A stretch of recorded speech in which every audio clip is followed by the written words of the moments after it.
Karl Marx's The Communist Manifesto. Karl Marx's The Communist Manifesto is one of the most influential political documents ever written, and its ideas continue to shape conversations about society, politics, and economics.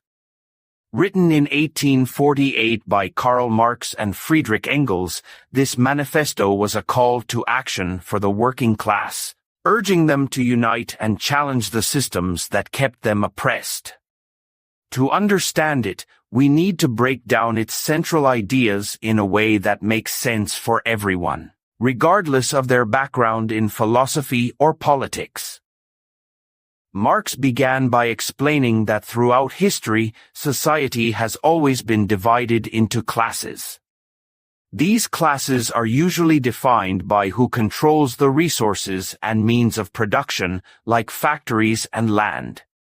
In feudal societies, for example, there were lords and peasants. In the modern industrial world of Marx's time, society was divided into two main classes: the bourgeoisie and the proletariat. The bourgeoisie were the owners of factories, businesses, and other means of production. They were the ones who controlled wealth and power. On the other hand, the proletariat were the workers. They did not own land or factories and had to sell their labor to survive.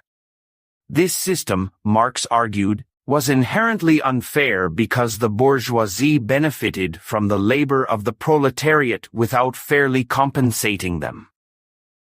One of the key ideas in the Communist Manifesto is that this class struggle between the bourgeoisie and the proletariat drives the development of society. Marx and Engels believed that history was a series of conflicts between different classes, and the modern era was no exception. However, they argued that the capitalist system, where private individuals control wealth and production, would eventually collapse. According to Marx, capitalism had its strengths. It had brought about rapid industrial growth, technological innovation, and connected the world in new ways. But it also had significant weaknesses. It created vast inequalities, with a small group of people controlling most of the wealth while the majority struggled to make ends meet. The system treated workers like commodities, valuing them only for their ability to produce goods. Marx and Engels believed that the working class would eventually realize that the system was rigged against them. They would see how they were being exploited and come together to demand change. This collective action, they argued, would lead to a revolution.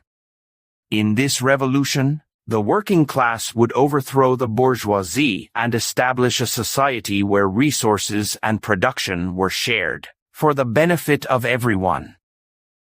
This new society, which Marx called communism, would be different from any system that had come before it. There would be no classes, no private ownership of factories or businesses, and no exploitation of workers. Everyone would contribute according to their abilities and receive according to their needs. Marx and Engels also addressed common criticisms of communism in the Communist Manifesto. One of the main arguments against their ideas was that abolishing private property would take away individual freedom.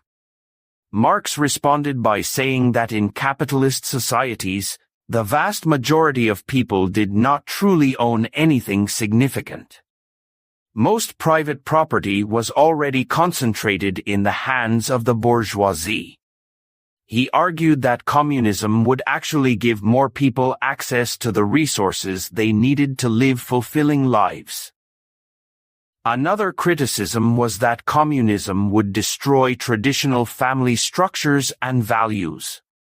Marx and Engels argued that capitalism had already eroded these structures. Workers were forced to spend long hours in factories, leaving little time for family life. Under communism, they believed, people would have the time and resources to build stronger, healthier relationships. The Communist Manifesto ends with a powerful call to action: workers of the world, unite. You have nothing to lose but your chains. This rallying cry emphasized the importance of solidarity among workers across different countries and industries. Marx and Engels believed that the working class needed to see beyond national borders and unite in their common struggle against oppression.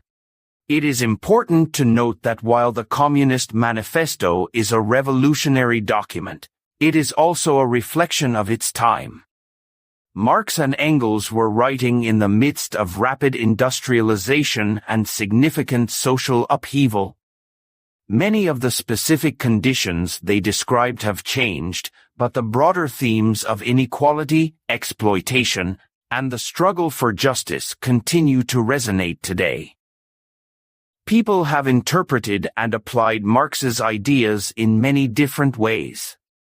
Some have used them to advocate for social reforms, like workers' rights and public services, while others have attempted to implement communism as a political system. These efforts have had varying levels of success and controversy, leading to ongoing debates about the relevance of Marx's ideas in the modern world.